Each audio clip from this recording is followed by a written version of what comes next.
The brows are the boobs of the face. But just like the other boobs, the brows should not be the thing that people are staring at. So it's really important that you get them right. If you have sparse, blonde, pale brows like mine, save this video. I'm going to show you the 3 steps to getting perfect brows. First, make sure that they are well maintained. You want to push them all up with a little spoolie and trim off any really long hairs. People see you from your profile much more than you look at your profile in the mirror, and they're seeing those hairs kind of sticking out from your brows. So take care of those. Further maintenance of the brows insists that you map your brows. If you've never mapped your brows, there are some great filters on TikTok that will show you how, but I'll give you a quick tutorial. If you want more information, there's lots of information on here, and they'll give you a filter that will put it on your face and tell you exactly where your brows should be. Trust the filter, okay? It's not lying, it's true. But basically, the outside edge of your brows should end where the nostril and the outside corner of the eye line up. So you put a straight edge like a brush, that is where they should end. So if you have hairs extending beyond here, it's dragging your face down and you just need to clean those up. I like to use a little flamingo feather razor for that. It makes it super easy. Then your arch should be at the outside apex of the iris, directly above that. So find the widest part of the outside of your iris and go straight up from there. That's where your arch should be. And then they should begin directly above the tear duct or a little sooner, but never any further away from the tear duct. And for a lot of you, that's the biggest problem, is that your brows don't naturally start until here, and you're just not sure how to fill in this gap right here. So let's get started. First, we want to take a brow gel. I really like this one. And we're going to push the gel through the brows so that the product is coating all the way around the hairs. And this is the brand that I'm using. It's backwards, so you're going to read it this way. And it's very inexpensive. And then I'm just going to push those to my face, laminating them to my face so that I can see very clearly the little spaces in between and what I've got to work with and where I need to fill in. I'm going to put a little bit more brow gel, and I say a little bit, but it takes quite a bit. You're probably not using enough brow gel if you feel like the brow gel isn't working. Beef up the amount that you're using if you've used it and you thought that it didn't do much, because it holds. It definitely holds. Now, this is not the quick brow tutorial. This is the how to get the perfect brow tutorial. So we are going to use a brow powder and a brow pencil, and I'm going to use a little skinny brush with a squared off tip, just like this one, and a little bit of setting powder to wet it. Or, sorry, not setting powder, setting spray, but you could also use rubbing alcohol or a toner or whatever liquid you have, even water. I sprayed a little puddle on my hand, and I'm just going to dampen the brush. I don't want it soaking wet, I just want it dampened. So I'm going to get a little bit of the excess off, and then I'm just going to pick up what's in the lid. That's probably all I need. And going back and forth and really doing this in small little layers is kind of the magic. If you're trying to get this done in all one fell swoop, it's probably because you're leaning over your bathroom, your body mechanics are off, you're uncomfortable, you're standing on a tile floor, you don't have good lighting.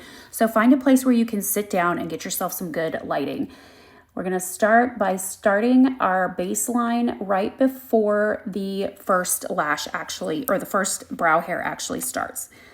Didn't have quite enough product on that. So let's go back in and make our straight line at the bottom. That is our baseline. So it's going to go from the bottom of the start point to the top of the arch, and then from the arch down to where your tail should end. And that's just a good guiding post. Now we're going to go back and wet the brush and pick up a little bit more product.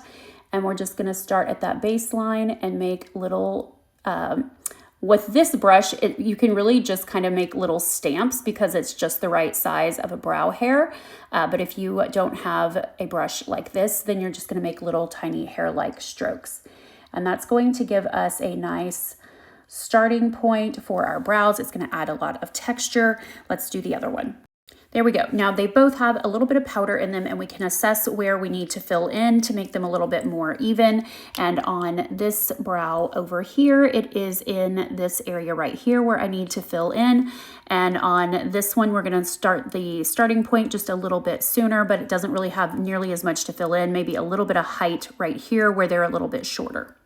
So I'm going to go in with the brow pencil now and very lightly make strokes upward just to fill in some of those gaps, and then also give a little bit of depth of color and a little bit more texture.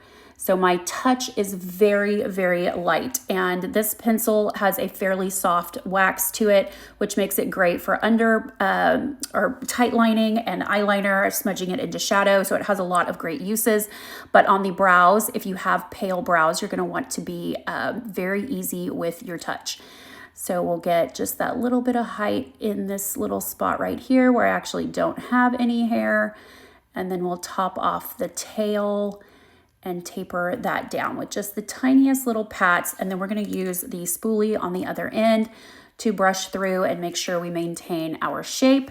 And then it really helps to have a concealer brush like this to do any cleanup work. If you get a stroke that is too long or your brow gel gets out of place, this is the perfect tool to just go in and kind of perfect them. It also works great to add a little bit of concealer underneath your brows if you want to. It's called carving them out, when you just put a little bit of concealer right below the brows.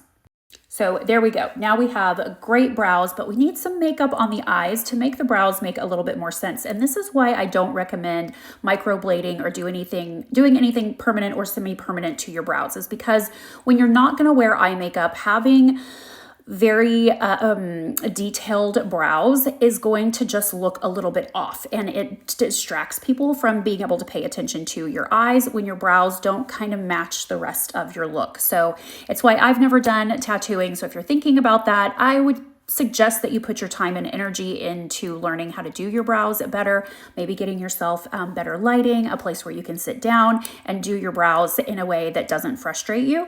But let's take the two products that we just used, the brow powder and the brow pencil, and do a little bit of eye makeup to make this make a little bit more sense.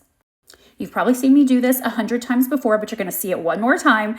I'm going to take a fluffy brush, just a medium eyeshadow brush. Doesn't have to be any special shape, just something kind of medium. And we're going to put some of the brow powder in the crease, all right? And then whatever amount we get in there, we're going to move it across 20 times in a rainbow shape from the tear duct to the outside eyelash, okay, the last eyelash. So you should not be out here. This is no man's land. Your border ends right where the corner of your eye and your eyebrow end. You shouldn't have any shadow beyond that. So you're going to learn to make this shape. It takes a little bit of practice. If your muscle memory is used to you kind of sweeping and making sort of an S curve, you'll want to practice new muscle memory, and you're going to do 20 passes. And then after 20, you're going to start to move it up, shorten the stroke. So you're not going all the way into the tear duct or out to the last lash. You're just making a much shorter movement, but you're inching your way up millimeter by millimeter until the brush is actually touching the brows. And that's going to give you a really nice fade. You can do a little bit more of this or a little bit less, but it really helps push back the hooded eye appearance. Okay, now both of our eyelids are done, and we've basically just pushed back the eyelids so that they're no longer competing for attention for the whites of the eyes to the iris. Now let's add a little bit of tightline. Going back to our brow pencil, I'm just going to rest the pencil up underneath my lashes and start to kind of go back and forth in little bitty sections, and make sure that you also get all the way into the crease.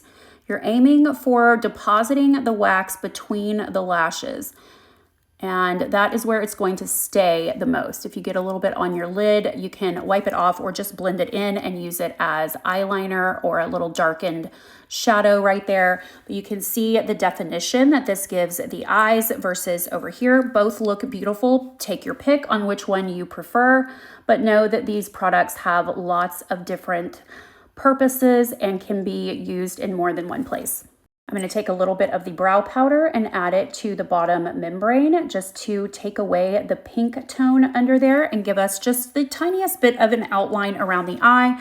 I don't know that we would really call this a smoky eye, but it is going to look a lot cleaner to take away the pink. I put the combo in my TikTok shop.